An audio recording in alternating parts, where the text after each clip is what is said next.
No, come on. Come on. Why won't you go together? Yes, I am ecstatic. Triumph of the gnomes. I got them together. So you probably can't see it from the video, but this is a ditch. And I have to come in here and excavate out that stone at the ditch. There's a pipe that dead ends there that I need to connect to a drain up there. And on the uphill side, I've got to figure out where to put these chunks of concrete and this massive stone that the excavator can barely move. I'll probably just put them here where I cleared out the other day. Get those out of here, come up here, clear out where the pipe there comes out here.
Well, I've unearthed the end of the drain pipe that catches the gutters. It comes down there, and there's one on the backside.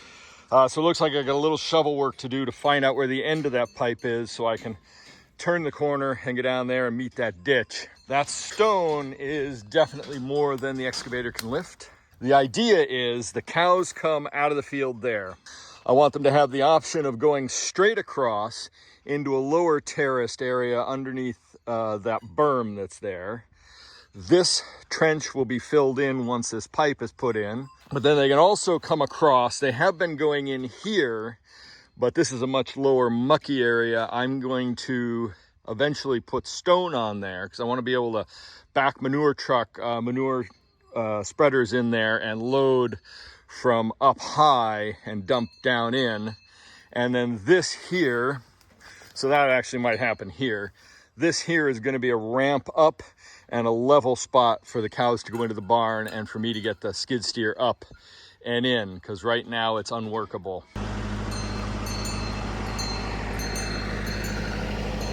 Well, I got to go up and get a pick.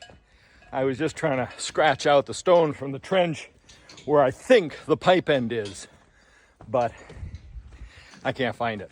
So I guess it's going to be a little bit of handwork. Oh, no way something. Come on. I gotta get the... Right now I'm using the heat hut as a central tool location for these outdoor projects. I'm gonna have to get that heat hut going and get the boiler fired up soon. It looks like we're headed into colder and colder temperatures at the end of the week for sure. But for right now, let's see if I can find this buried pipe. I'm gonna try and hook a tooth on that stone and pull it out. I think the pipe is buried just below there. I thought that that bag was capped over the end of the pipe with a rock pushed up against it, but the bag was up here closer to the surface than that stone is, and I still don't find a pipe. But the problem is, sun's right in my eyes, and if you remember, that's what I see out of Marianne's windscreen. I'm gonna have to poke my head around the corner.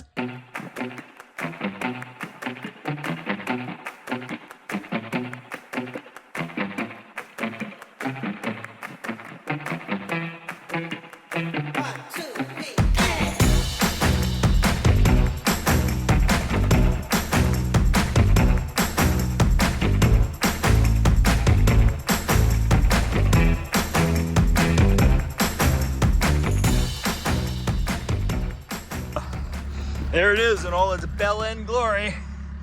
So I just gotta pull back and make that trench. Maybe not as deep as this. I can shallow it up quite a ways. Part of the problem with Marianne is the pins in her bucket are loose. All those pins are loose. And that top link pin is really wobbly, so she doesn't dig straight. And that's a bit of a problem. But we're about to see that pivot there is actually going to help us out. That's Marianne's best feature at this point.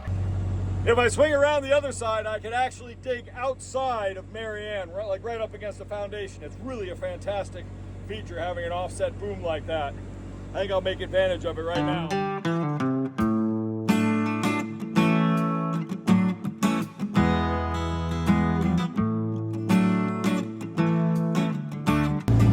There's a standpipe I got to make sure I don't back into. It's not the best place for it, but it was put in when we first got the excavator. We weren't really paying attention to where things were going to end up. Nope, I'm a couple feet away from it. That's good.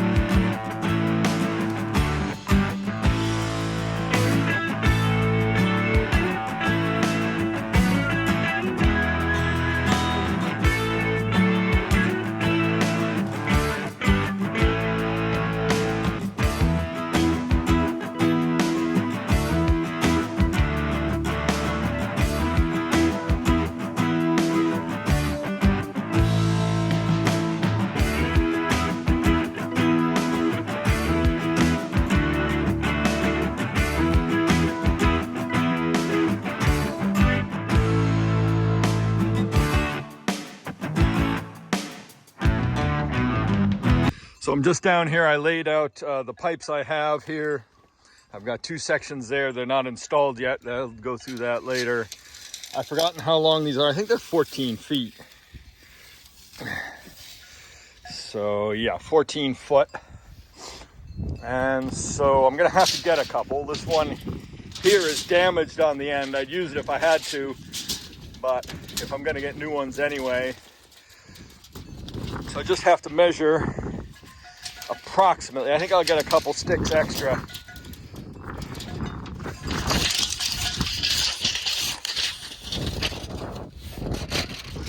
And I've got to add, I've decided to add a standpipe there for the gutter of this new roof when it gets done. And I'm really debating, because the parlor and barn are going up there, I'm going to need, and I've got the existing barn. It has, well, it needs gutters, but it has a downspout drain that leads over to there, to the corner of this barn up high. It really needs to swing out here. So I think what I might do is just stub. I've got a T. I might just stub it there for now. And that'll at least give me a place to hook into later on.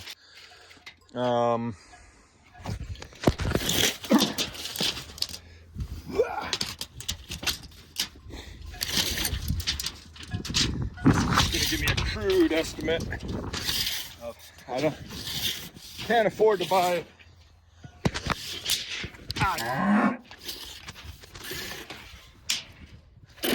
All right, so 35 feet. Two 14s is 28, so and a 14 is 39, 42, so. Okay, so I've got 42 feet between the end of the pipes down there, and they're gonna shrink, so probably 8, so 35 feet, we'll call it. When those are pushed together, there'll be another foot added, but it was like 33 feet to there between the two pipes. And each pipe is 14, so 3 of them is 42 feet. that'll be enough to finish this. That'll give me a spare pipe there to cut for the standpipe and any drain line up there. So basically that's that one. I better get 4 pipes. And I think if that's going to be the case, I need, let's see, if I've got a T I could put there. I've got a 45 here, and I've got a Y. No, I need to get a Y, because I want to come in here, maybe a 45 over there. So I'm thinking 4 45s, 2 90s, and a Y. And a coupling, just to be on the safe side. Better put a list out. Project manager Darla, supervising. Okay, I'm back from the building supply. I've got 4 sticks of pipe and some fittings. They didn't have all the fittings I wanted, and the materials were twice as expensive.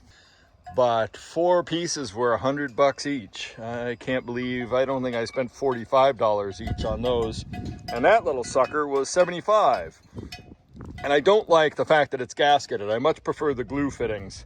Gonna have to probably throw a 45 sweep in there, somewhere about there. So the purpose of all this pipe work is to take the clean water, the rainwater, from the roofs of the structures and direct it away. And in this case, it goes down through the French drain below and out into the pond, and then eventually it will make its way out into the river. And that's helping to keep clean water clean and keep it from exacerbating any manure and regular rain that falls in the yards. And so that takes it off the roofs and just eliminates it from the equation, just keeps it clean and keeps it running out and gets it down below so that it doesn't get any effluent in it.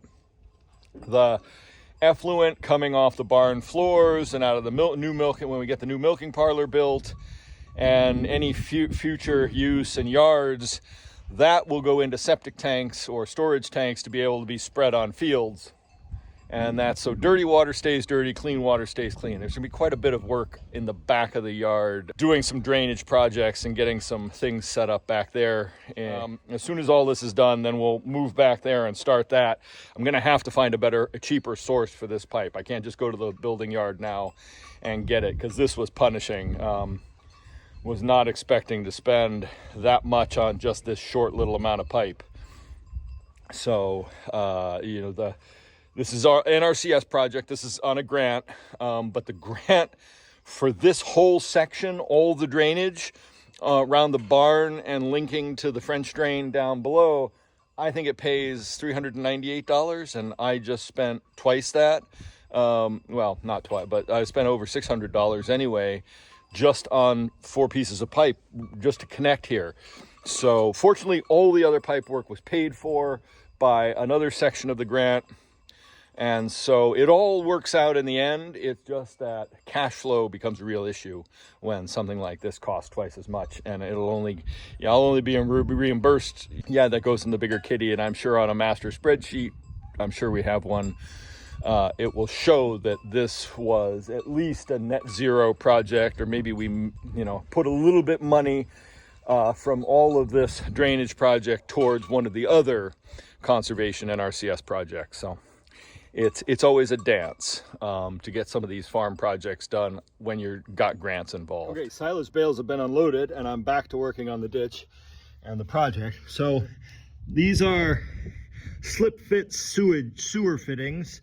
There's a little rubber gasket in there that this chamfered edge rides into and comes back to a line that's faded on this, but goes about 5 inches back. And the easiest way to slide these on is to use some soap as a lubricant. So we're just going to drizzle a little bit on there and smear that around. Of course, the sand and gravel and stuff acts as an abrasive, which doesn't help things. Just gonna put a little bit of soap on my fingers. Come on. A little bit of soap on my fingers and put it on the female side of things. And not to get and lube up that gas. Fixed point there going to another fixed point up there means we're really going to have to struggle to make the final connection. But at least I'm working up towards the final point away from here. It's a little more flexible up there. So we'll give that a shot here in a minute and we'll put the next section of pipe on. Okay, so I got my tools for driving the two connections together. A block of wood that's bigger than the opening and a sledge. And we're just gonna thump it, a tap to set. You can see how much it moved. Check down there. There's a little bit of a bend in the connection, but it's going together nicely. I'm just gonna come down here and look for that line. It's right there, so we only got another inch to go, and it's seated, and that puts the end of this pipe right there, with plenty of connection. So that's looking good. And then we only have 2 more pipes to put together after that. Okay, I think that's it. May have overdriven it a tiny bit, but that's okay. All right, ideal.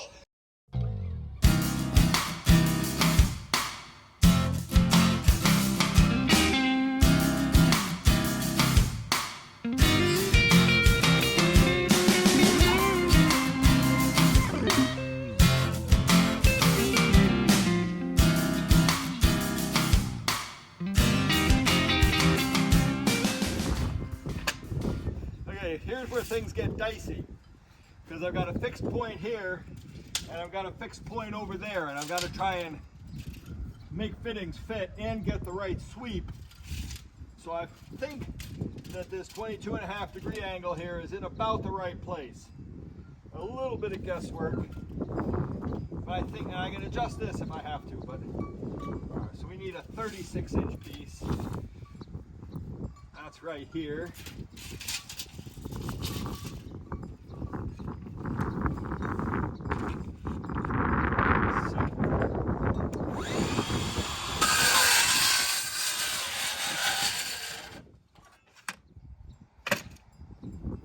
Perfect cut, but it'll work. Get this lubed up. That fit in there where that's supposed to go, and then this will go on here, and we'll just judge what this final piece is going to be.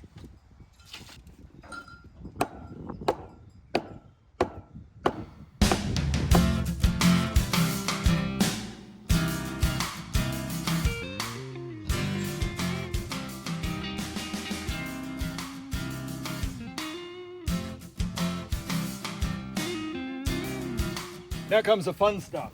I'm going to glue these parts together. And so if you've never done this before, you have to try and keep things clean, but that's next to impossible. So this, oh great, I need a pair of pliers. Dang it. So first off, when you're doing this, make sure you got a pair of channel locks. And there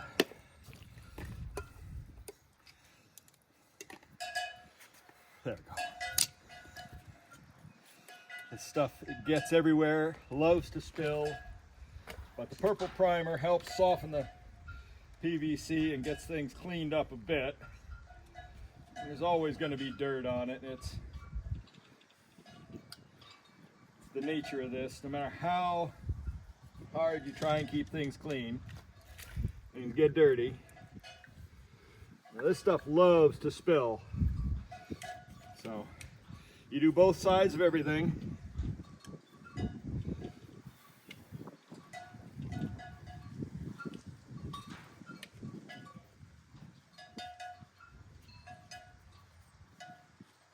That just preps the stuff for gluing. I always do both sides of the fitting when I'm doing it.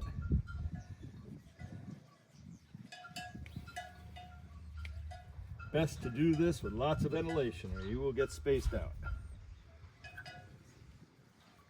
Make sure you screw the lid on or it will spill. And then we'll do the non-critical joints first. so that it doesn't matter how the fitting is. If it's off a little bit, I'll do both surfaces because these are larger than a couple inches.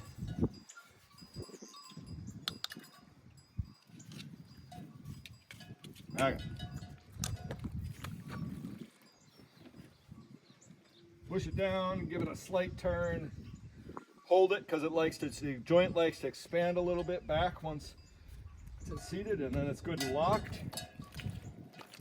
So that's got that end where we're going to glue to the pipe there. I can do the opposite end of the pressure fit here, because what I want to do is stick this on here and then pivot it into position. Then I can knock it there onto there with the slip fitting. In that case, having that as a slip fitting is actually going to be to my benefit.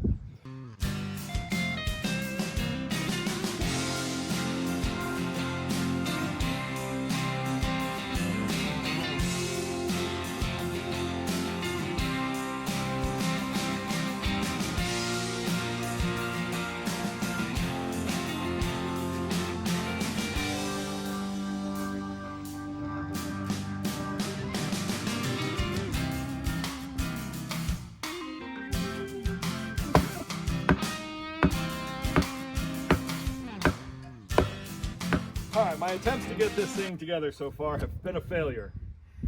I was worried about that. So we're just gonna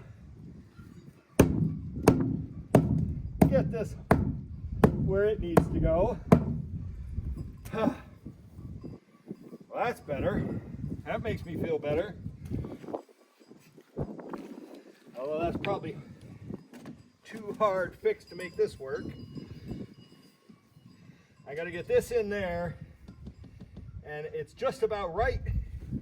I mean, we're looking in good stead for getting that on here, but I got to get this into there first.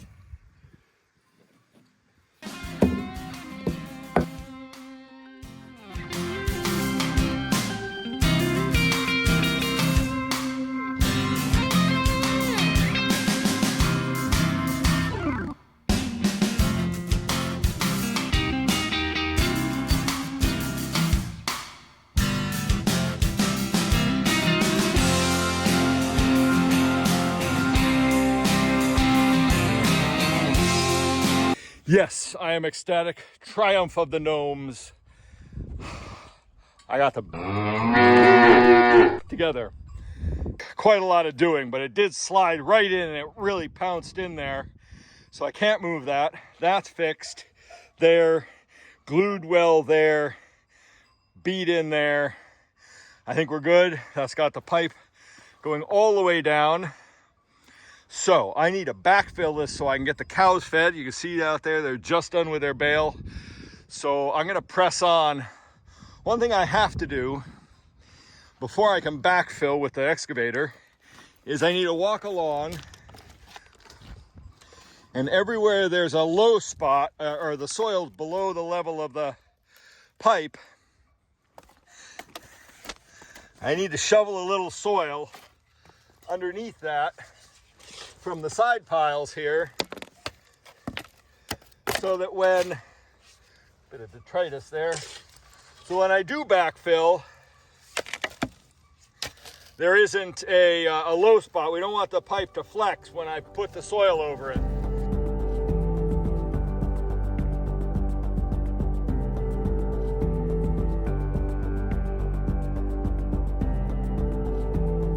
Okay, that's got the pipe ready for backfilling. I just have to be a little careful not to hit the pipe with some of these bigger stones as I'm pulling in soil with the excavator. 6-inch pipe is a little bit stouter, and there aren't very many big stones. If this was smaller pipe, I'd really want to bed this in sand. In fact, it'd be preferable to do this in sand or drain stone under there just to give it a softer cushion. But I'm confident this is going to be fine. I put in miles of this stuff. This will be okay.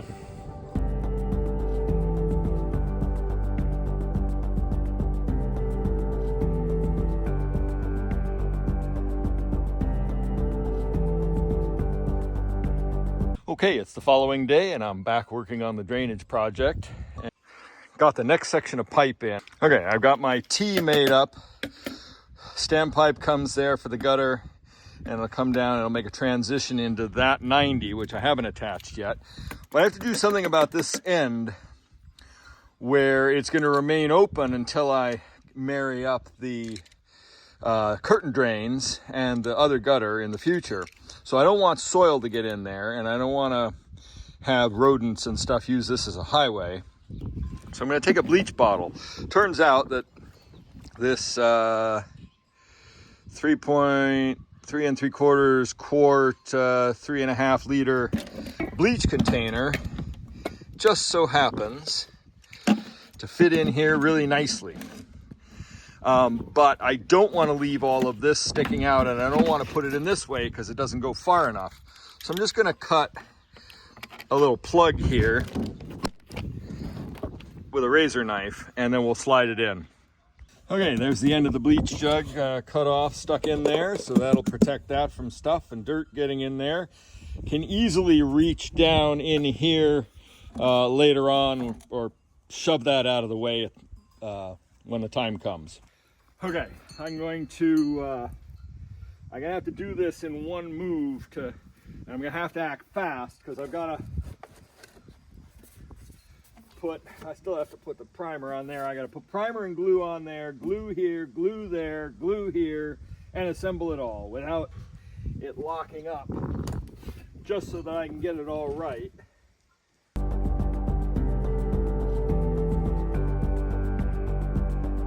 You got the magic, baby, a love in your smile. This world wants to take it. Don't let what's real escape, yeah. Okay, there we have it.